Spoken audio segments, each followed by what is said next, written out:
Assalomu alaykum aziz yurtdoshlar, yaxshimisizlar? Men sizlarni bugun yaxshi joy bilan tanishtirmoqchi bo'lyapman. Mana bu turgan joyim Mehr kutubxonasi degan kutubxona. Alloh taolaning shunday bandalari bor. Xalqimiz foydalansin, xalqim foydalansin deb kutubxona ochib qo'yibdi mana.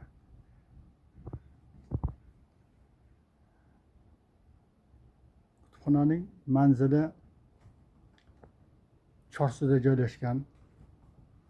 Eski GUM binosining chekkasida.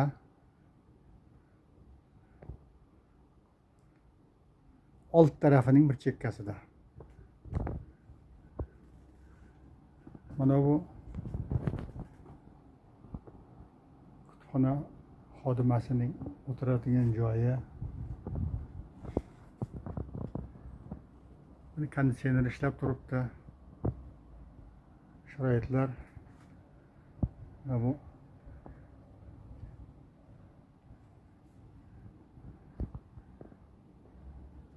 İmkon boricha o'tirib kitoblar bilan tanishishga sharoitlar qilingan. Mana kutubxona tavsiyasi deb qo'yibdi. Tibbiyot kitoblari, duo salovatlar, payg'ambarlar tarixi, tarbiya, odob, axloq, Fotih Dumar. Mana shu yerda turk tilidan tarjima qilingan turk adabiyoti kitoblari, mana Ahmad Lutfiy Qozonchining kitoblari. Mana bu yerda Jaloliddin Rumi Hazrat Mavlononing kitoblari.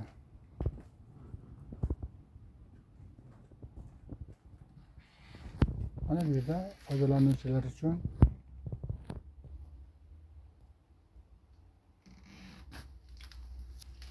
suvlar tashkil qilingan. Shakar, kofe, mana qoshiqlari bilan turibdi.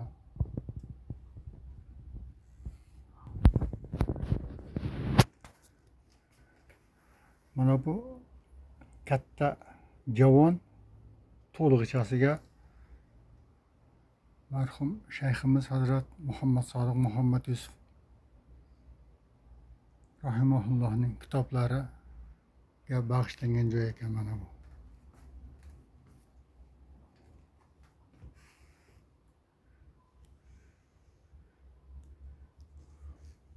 Mana bu pastda bir qator inglizcha kitoblar, inglizcha.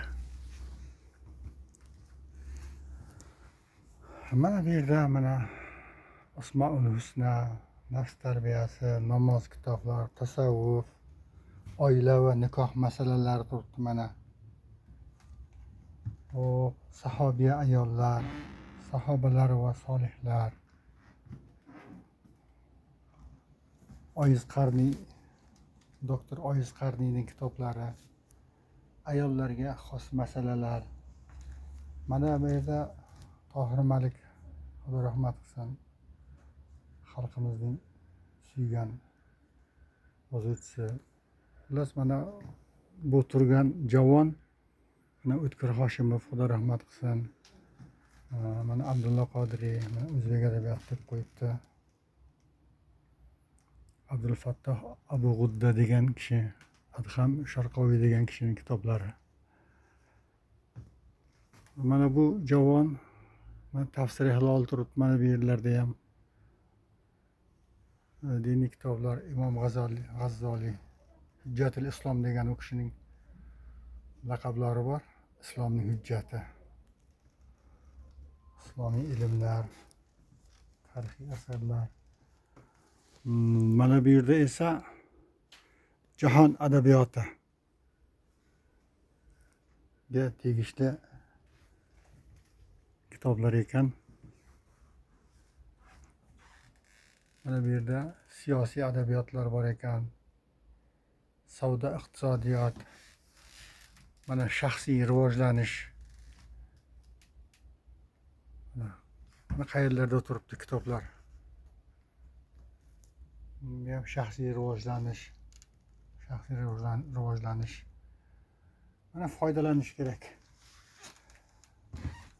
Mana bu tarixiy asarlar, maktubot,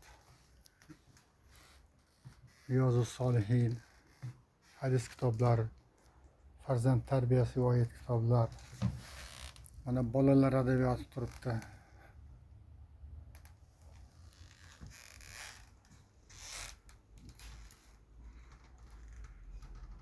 Bolalar adabiyoti xohlagancha foydalanish kerak faqat. Siyrat kitoblari, Xulofoi Roshidin haqida, Payg'ambar sollallohu alayhi vasallamdan keyingi 4 xalifa, saodat asr qissalari mana turibdi. Tafsiri Hilol, Oltin silsila, Sahih Buxoriy, Qur'oni Azim tafsiri.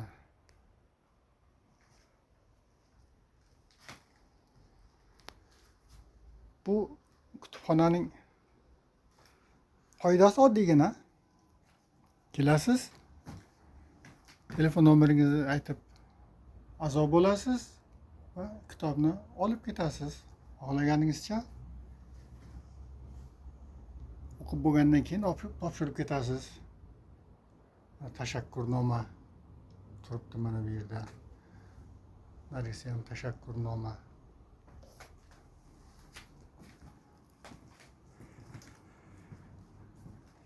Yana bu yerda qiziqroq bitta bo'lim turibdi.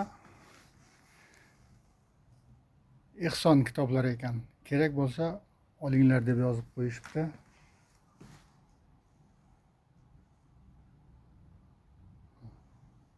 Ona til adabiyot. Nima kitoblar bo'lsa mana, milliy sertifikat, ona til adabiyot.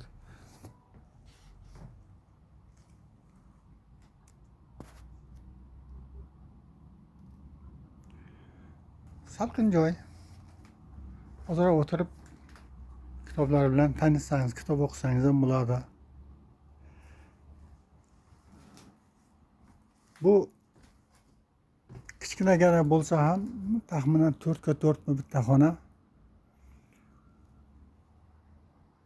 Duo qilishimiz kerak. Mana shunaqa joylar ko'paysin. Mana bu xalqimiz uchun ochib qo'ygan bu kutubxona egalariga Alloh taolo yana muvaffaqiyat berib, yana katta joylar ochib qo'ysin. Xalq bemalol foydalanadigan qilib. Bir qanday kelishni tushuntirish juda shart emas. Chorsuga kelsalaring, Chorsu kitob bozorlari ko'plar yaxshi biladi. Shuni ro'para tarafida eski gum.